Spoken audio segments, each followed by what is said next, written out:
karena campaign 3 Hypocrites part 5 itu udah terpenuhi sesuai ya janji gue lah. Kalau di cerita Wibu kali ini, gue bakal bawain cerita 3 Hypocrites part 5. Tapi ya sebelum ke ceritanya, gue mau kasih tahu dulu nih, kalau lu mau dukung gue lebih jauh, lu bisa traktir gue kopi hitam di Traktir ID yang linknya gue taruh di deskripsi. Apalagi buat lu yang pengen cerita 3 Hypocrites cepet lanjut, lu bisa donasiin gue kopi hitam di Traktir ID dengan hashtag lanjut cerita 3 heroin. Atau ya kalau lu mau dukung gua tapi pengennya bayar pakai pulsa, lu bisa gabung ke membership warga Isekai. Dan kalau lu gabung ya, lu bisa akses konten eksklusif yang gua bikin kayak The Zero Esper gitu kan, yang udah sampai chapter 14 dan ya udah selesai lah volume satunya. Dan Isekai no Shiroi Ansatsu Saga Uji Sama Ninaru yang udah sampai volume 16 dan ya udah memasuki timeline baru yang dimana MC-nya itu udah memasuki usia dewasa dan udah ya bakal jadi tangan kanan Arthur lah gitu kan, tangan kanan sang raja atau bapaknya.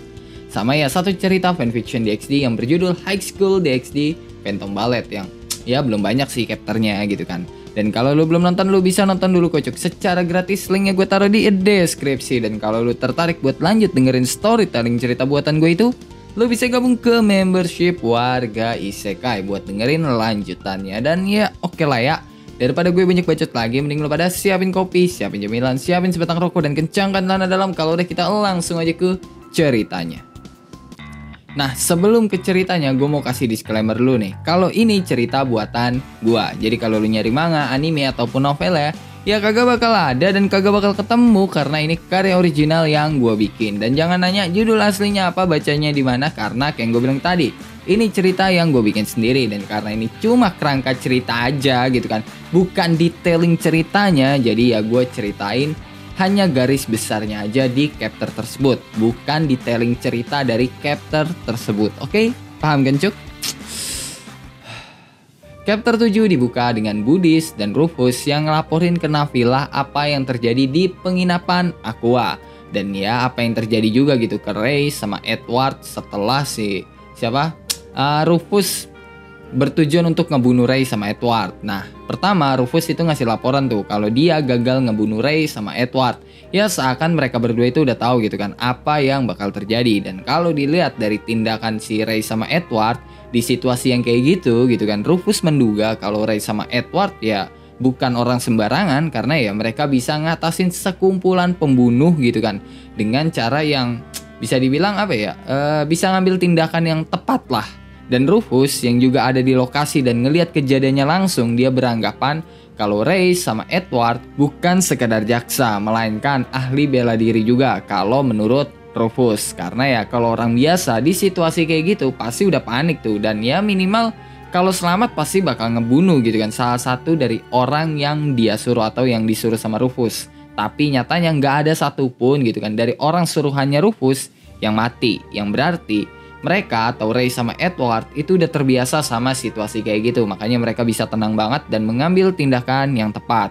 Abis itu Buddhis ngasih laporan tuh ke Nafila soal yang terjadi di penginapan Aqua. Kalau waktu si Buddhis sama geng Escobar itu datang gitu kan, di sana ada pesta gitu kan yang dihadiri sama banyak orang.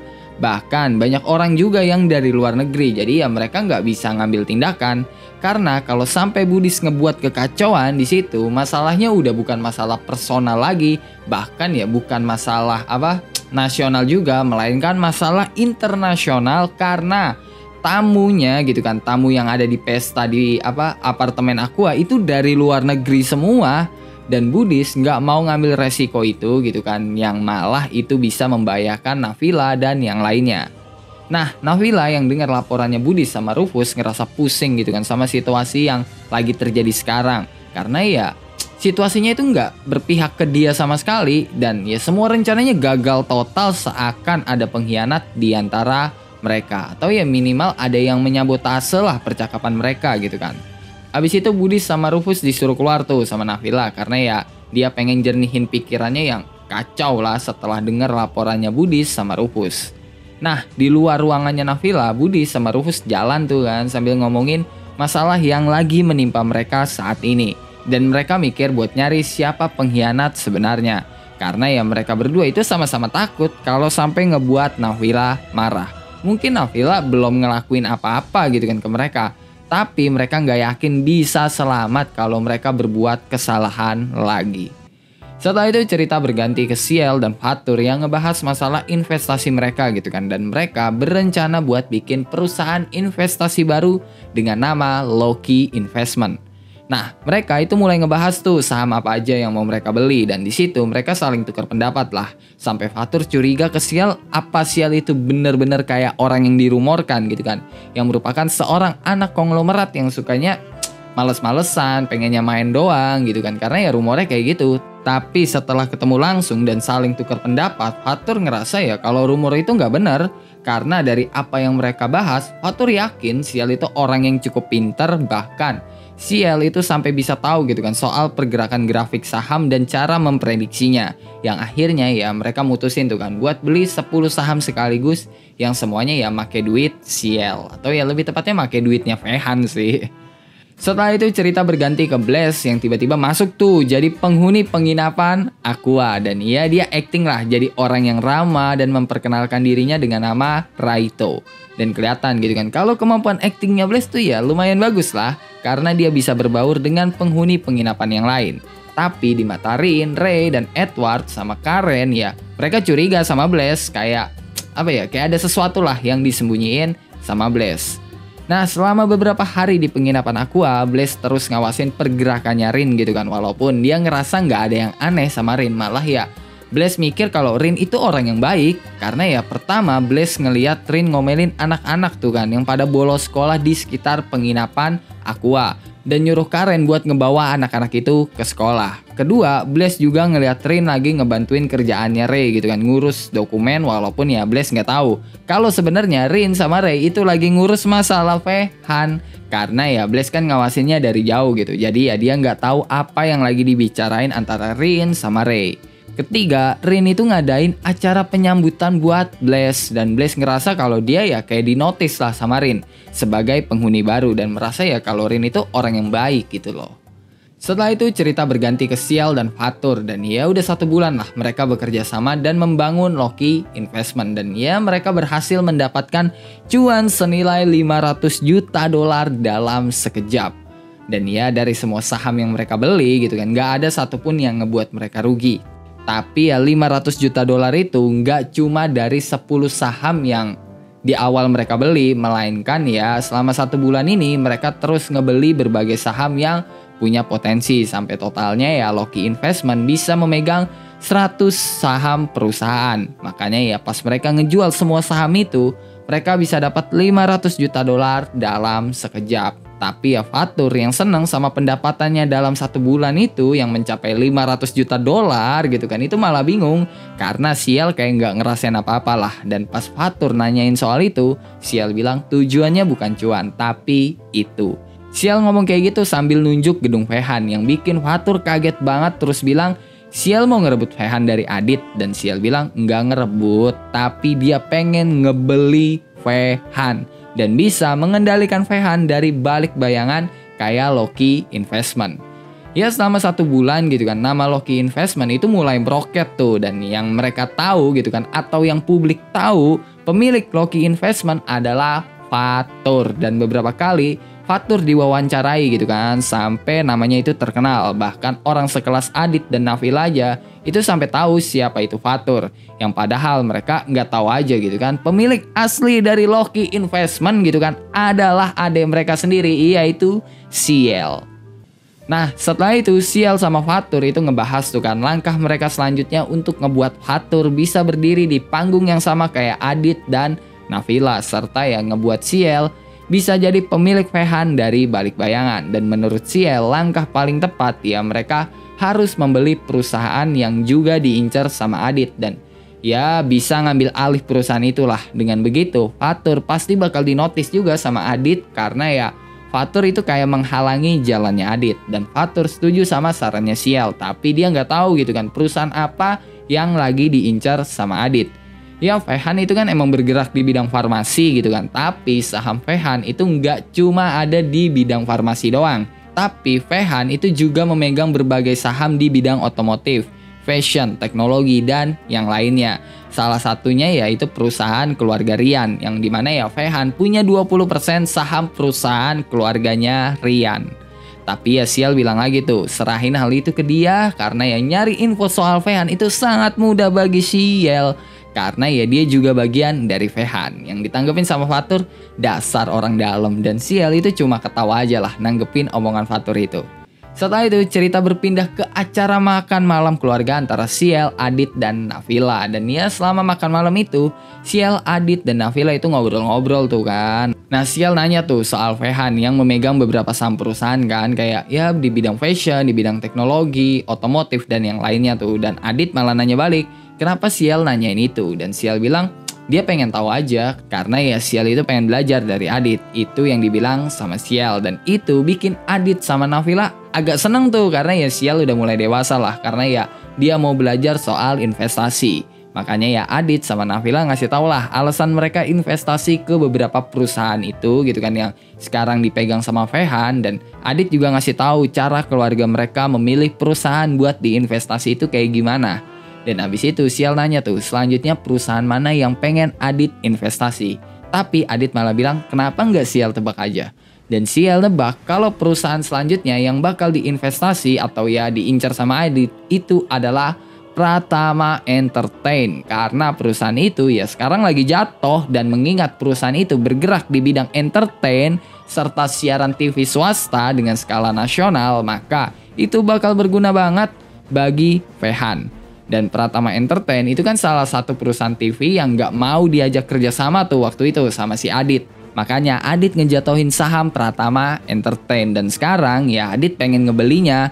Dan kalau itu terjadi, Adit bukan cuma bisa mengiklankan produknya gitu kan di saluran TV Pratama Entertain, tapi dia juga bisa mengendalikan tayangan mereka. Dengan kata lain, semua media massa gitu kan yang ada di negara itu bakal ada di tangannya Adit kalau sampai Pratama Entertain jatuh ke tangan Adit.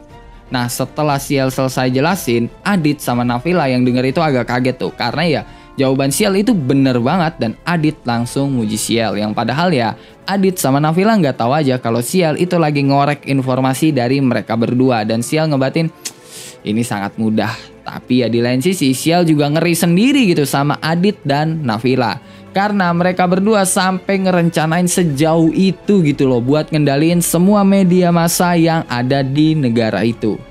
Chapter 8 dibuka dengan Sial dan Fatur yang ngebahas Pratama Entertain tuh yang lagi diincar sama Adit. Ya Fatur bingung gitu kan, kenapa harus Pratama Entertain gitu yang udah jelas resikonya sangat tinggi. Dan Sial jelasin tuh kan soal Pratama Entertain yang bakal berguna banget bagi mereka. Karena ya dengan begitu mereka bisa dapat banyak aliran dana dari para pengiklan. Ditambah Pratama Entertain adalah perusahaan yang diincar sama Adit dan Nafila. Makanya itu bakal jadi langkah yang bagus banget buat Fatur bisa berdiri di panggung yang sama kayak Adit dan Nafila. Nah Fatur yang denger itu tertarik tuh, tapi ya dia juga bingung gimana caranya dia bisa ngembangin Pratama Entertain jadi saluran TV swasta yang lebih gede lagi dan menaikkan harga saham mereka. Dan Sial bilang ya dia punya kenalan lah yang bisa bikin cerita bagus, yaitu Lily. Dan dia adalah salah satu mahasiswa perfilman terbaik karena beberapa drama yang tayang di negara itu berasal dari ceritanya Lily. Nah setelah ngebahas masalah Pratama Entertain gitu kan, Sial itu bilang dia harus pergi ke kampus dulu dan ya mereka bakal ketemuan lagi gitu. Maksudnya Sial dan Fatur bakal ketemuan lagi nanti sore setelah jam kelasnya Sial selesai. Setelah itu cerita berpindah ke Fikri dan Alip yang lagi ada di kampus tuh dan ngebahas data yang mereka dapat dari komputernya Nafila. Ya mereka nggak tahu data itu mau mereka apain gitu kan. Dan ya Alip udah nyaranin sih buat menghapus data itu, tapi Fikri bilang jangan. Karena ya kalau sampai mereka ketahuan ngambil data Fehan, abis lah mereka.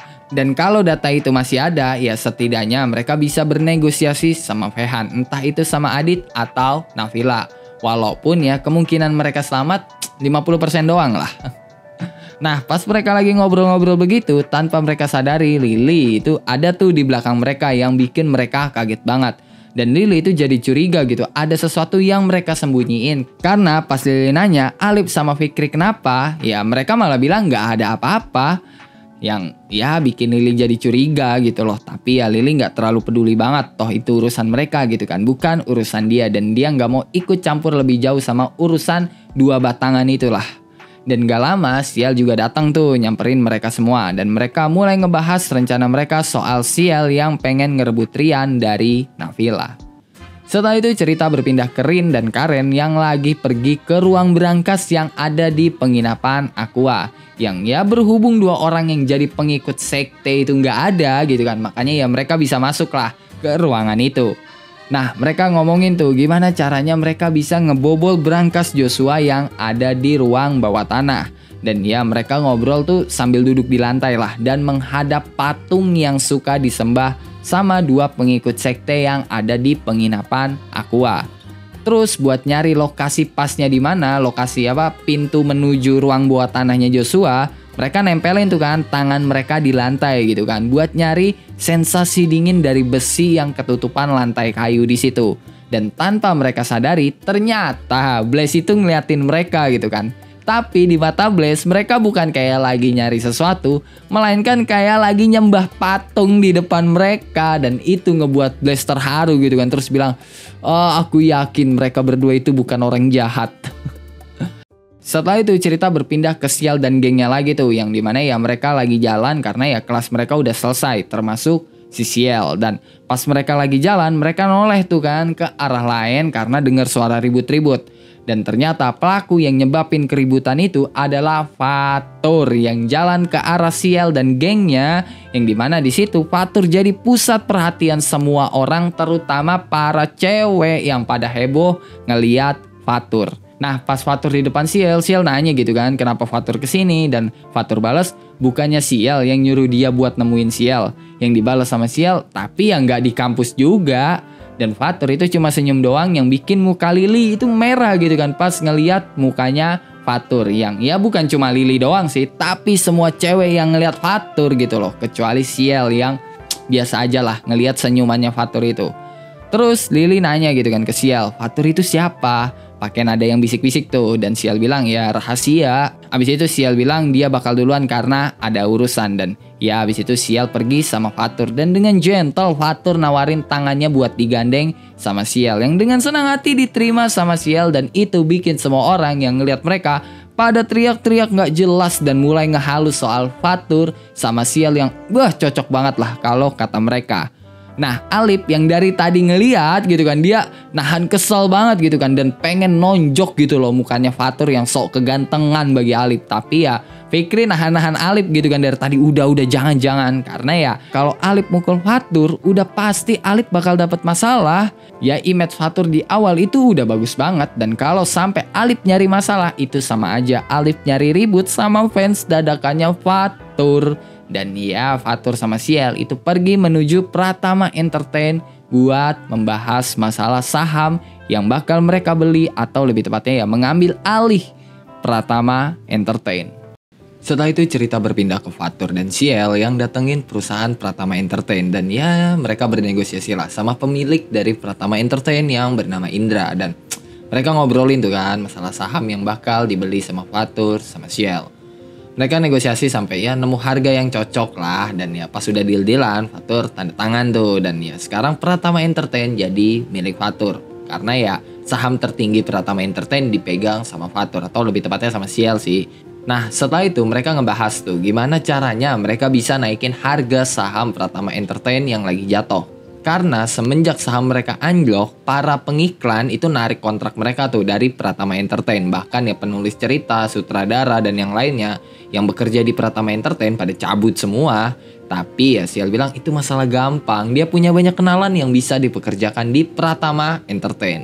Ciel ngomong kayak gitu sambil ngelirik ke Fatur tuh. Tapi ya Fatur malah bingung tuh sama lirikannya Ciel. Dan ya Fatur gak tau lah maksud lirikannya Ciel yang dimana.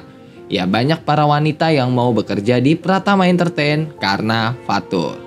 Dan Sial bilang lagi, serahin aja masalah ini ke mereka yang dalam waktu 1 bulan ya mereka udah bisa menciptakan satu drama yang sangat bagus. Dan ya soal biaya ya nggak usah dipikirin lah, biar dia sama Fatur gitu yang danain itu semua. Jadi ya Pratama Entertain tinggal tunggu jadi aja. Dan buat menaikkan harga saham Pratama Entertain, Fatur sama Sial ya siap gitu buat ngeluarin dana lah.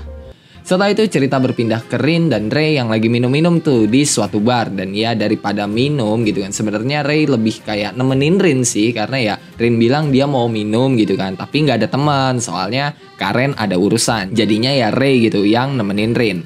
Nah selama minum-minum itu Rin terus ngomongin banyak hal tuh yang cuma masuk kuping kiri keluar kuping kanannya Ray doang. Karena ya bagi Ray itu kayak ocehan orang mabuk gitulah yang nggak penting banget. Bahkan ya Rin juga sempet gitu keceplosan soal berangkasnya Joshua. Tapi ya Ray nggak terlalu nanggepin karena ya di mata Ray itu kayak halunya Rin doang lah. Sampai ya pas udah ngerasa malam banget dan Rin udah mabuk banget juga, ya Ray ngebawa Rin pulang sambil ngebopong Rin yang udah nggak bisa jalan karena mabuknya itu.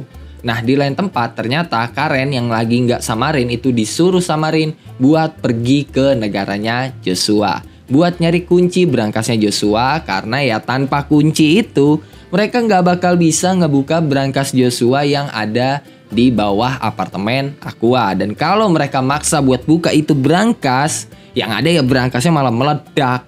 Dan tempat pertama yang didatengin sama Karen adalah mansion keluarganya Joshua. Dan ya si Karen menanyakan kan soal peninggalan Joshua gitu ke mereka. Tapi ya mereka bilang nggak ada kunci gitu atau semacamnya yang ditinggalin Joshua. Dan ya dengar jawaban itu Karen pergilah karena ya dia nggak mau memperpanjang masalah itu.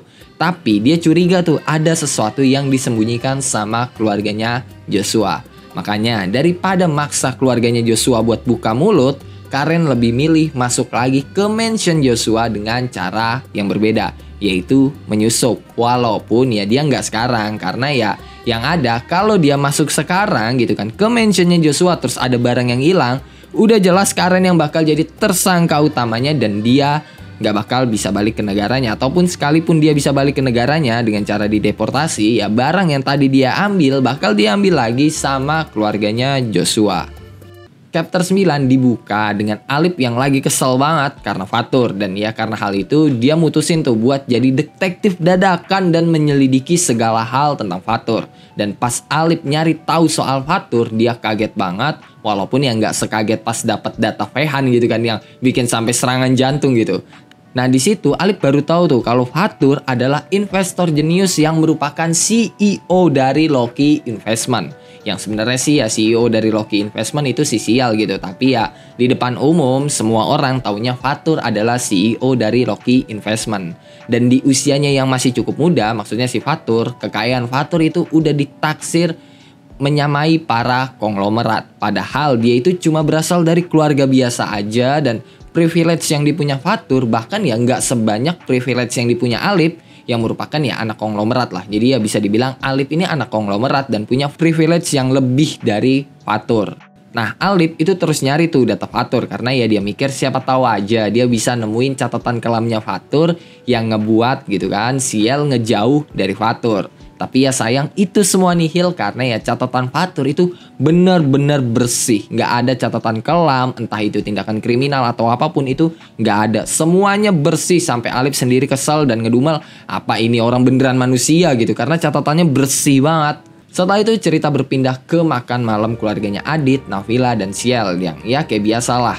Gitu kan, mereka makan sambil ngobrol-ngobrol bahas-bahas singkat lah. Dan ya kali ini Sial bilang gitu kan ke Adit kalau dia setuju buat ngambil perusahaan cabang Fehan yang sebelumnya ditawarin Adit dengan syarat semua uang yang Adit kasih ke Sial itu bakal ditarik lagi, entah itu kartu kredit, rekening, dan yang lainnya ya semuanya bakal ditarik sama Adit dan Sial bakal hidup dari uang perusahaan cabang itu. Dan ya keputusan Sial itu bikin Adit sama Nafila kaget gitu karena Sial berani ngambil keputusan yang kayak gitu. Padahal selama ini Sial itu cuma pengen main-main aja gitu kan. Walaupun ya mereka tahu kalau Sial itu cukup pinter lah buat anak seusianya. Tapi di mata Adit sama Nafila yang dari awal emang jenius gitu kan, kepintaran Sial adalah hal yang biasa bagi mereka. Tapi ya walaupun Adit kaget gitu kan, dia seneng lah sama keputusan Ciel dan beranggapan kalau ya Ciel itu udah jadi lebih dewasa karena ya sebelumnya Ciel udah minta diajarin investasi, terus minta diajarin nge-manage uang dan sebagainya. Jadi ya Adit mikir kalau Ciel itu udah mulai dewasa lah. Makanya ya Adit yakin kalau Ciel itu udah mempersiapkan segalanya untuk membangun perusahaan cabang Vehan itulah yang bakal Adit kasih ke Ciel. Walaupun Adit nggak tahu gitu kalau Ciel udah nyiapin uang juga gitu dari hasil investasinya, yang dimana investasinya Ciel itu kan semua bermula dari modal yang dia pakai uang Vehan.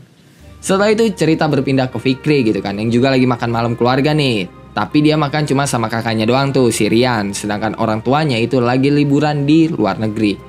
Nah selama makan malam itu mereka diem-dieman sampai tiba-tiba Fikri itu ngeluarin suara dan bilang apa Rian yakin buat tetap ngelanjutin hubungannya sama Nabila. Dan dengar pertanyaan itu Rian malah marah gitu kan dan nanya balik apa maksud omongannya Fikri gitu. Terus Fikri bilang dia cuma ngerasa ada yang aneh aja gitu sama Nabila yang sekarang, yang ya kayak menyembunyikan sesuatu lah kalau kata si Fikri. Tapi itu ngebuat Rian jadi makin kesel lagi. Terus ya dia naruh sendok sama garpunya dengan kasar dan bilang kalau Fikri itu ngebuat dia jadi nggak nafsu makan. Dan habis itu ya Rian langsung cabut aja tuh. Sedangkan Fikri ngebatin tai aja rasa coklat kalau orang udah bucin. Dan padahal dia cuma pengen ngingetin Rian doang kalau Nabila itu udah nggak kayak Nabila yang dulu. Setelah itu cerita berpindah ke Gabriel yang masuk ke perusahaan Vehan. Lebih tepatnya ya dia jadi pegawai magang di perusahaan Vehan, walaupun itu cuma buat nyamar doang gitu kan biar dia masuk ke dalam perusahaan Vehan. Nah Gabriel itu dibimbing tuh sama atasannya di Vehan yang bernama Zidan. Dia diajarin ini itulah sama Zidan dan semua pegawai di Vehan gitu kan, yang satu tim lah sama si siapa Gabriel itu senang sama Gabriel, yang dimana ya Gabriel bisa berbaur sama mereka semua dan asik lah buat diajak ngobrol gitu, nggak kayak orang ansos atau ya social awkward gitu yang nggak bisa diajak bersosial. Ya walaupun sebenarnya ya itu adalah aktingnya Gabriel doang di depan mereka, karena ya demi ngumpulin semua bukti yang dia butuhkan dia harus mendekatkan diri ke siapa aja di perusahaan Vehan, karena ya setiap orang pasti punya pendapat yang berbeda gitu kan, dan itu bisa dijadikan saksi ketika Rin menggugat Vehan. Nah selama 1 minggu jadi pegawai di Vehan, beberapa kali Gabriel ngelihat Adit juga gitu kan, yang kalau dilihat dari luar sih Adit bener-bener kayak orang kasta tinggi lah, yang ramah dan bisa bersosial ke siapa aja gitu kan, murah senyum dan lain-lainnya lah.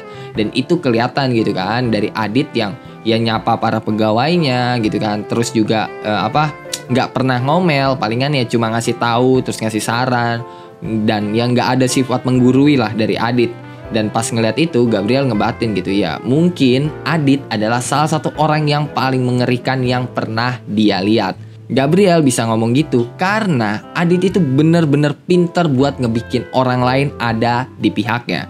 Cara Adit ngebangun image, cara Adit ngomong, cara Adit ngasih tahu orang lain gitu kan, dan cara Adit berjalan itu berkarisma banget, dan ya itu semua bener-bener bisa menghipnotis orang lain. Makanya ya Gabriel bilang kalau Adit itu orang yang bener-bener berbahaya, dan untungnya gitu Gabriel udah kenal orang kayak gitu dari dulu, yaitu Rin. Makanya ya Gabriel tidak terjebak oleh pesonanya si Adit gitu kan, yang bisa menghipnotis orang lain. Setelah itu cerita berpindah ke Adit yang baru masuk ke kantornya dan ngerjain beberapa dokumen gitu kan. Tapi tiba-tiba dia kaget banget tuh pas salah satu bawahannya masuk dan ngasih laporan, bukan laporan sih, dokumen. Ngasih dokumen soal Pratama Entertain yang udah dibeli sama Loki Investment. Nah Adit yang lagi kaget kayak gitu pas baca dokumen-dokumen dia baru ingat gitu kan kalau Loki Investment CEO-nya adalah Fatur. Dan ya karena hal itu Adit yakin lah kalau Fatur itu nggak bakal bisa ngembangin Pratama Entertain sekalipun Fatur jadi pemegang saham tertingginya, karena ya Fatur cumalah seorang investor, bukanlah seorang pembisnis. Setelah itu cerita berpindah ke Lily tuh yang lagi nyusun skrip ceritanya kan, sampai tiba-tiba dia didatengin Ciel, dan ya mereka ngobrol basa-basi tuh sampai Ciel tiba-tiba ngajak Lily buat jadi penulis cerita di Pratama Entertain. Nah awalnya Lily nolak karena ya dia tahu Pratama Entertain itu bakal jatuh gitu, soalnya ya sahamnya udah turun gitu, terus juga tayangan-tayangannya udah kayak gitu semua. Tapi ya pas dengar kalau Fatur juga ada di Pratama Entertain, tanpa ragu Lily setuju buat kerja di Pratama Entertain. Walaupun ya cuma sementara aja gitu kan. Karena ya Sial itu nyuruh Lily buat ya bikin satu drama aja lah. Dan setelah drama itu terserah Lily mau keluar atau enggak, itu pilihannya Lily gitu kalau kata Sial. Nah, setelah Lily setuju gitu kan buat jadi penulis sementara di Pratama Entertain, Lily diajak tuh kan ketemu sama Fatur, dan ya di situ mereka ngomongin lah masalah cerita yang pengen mereka jadikan drama. Dan berhubung Lily juga lagi iseng-iseng bikin cerita gitu kan, dikasih lah gitu kan cerita yang dia bikin itu ke Fatur sama Sial. Dan pas baca ceritanya Lily, Fatur sama Sial malah tertarik sama cerita yang lagi dibuat sama Lily itu. Terus Fatur bilang sekarang PR mereka ya tinggal nyari para aktornya aja atau para pemainnya. Tapi Lily malah senyum terus tunjuk Fatur sama Sial. Dan Lily bilang, ngapain cari pemainnya atau aktornya kalau kalian udah bisa memerankan itu. Terus Lily bilang, mata dia nggak bisa dibohongi. Dia bisa ngeliat kalau Fatur sama Sial itu pinter acting. Makanya couple dari cowok sama cewek dalam cerita yang dia buat itu bisa diperankan oleh Fatur dan juga Sial.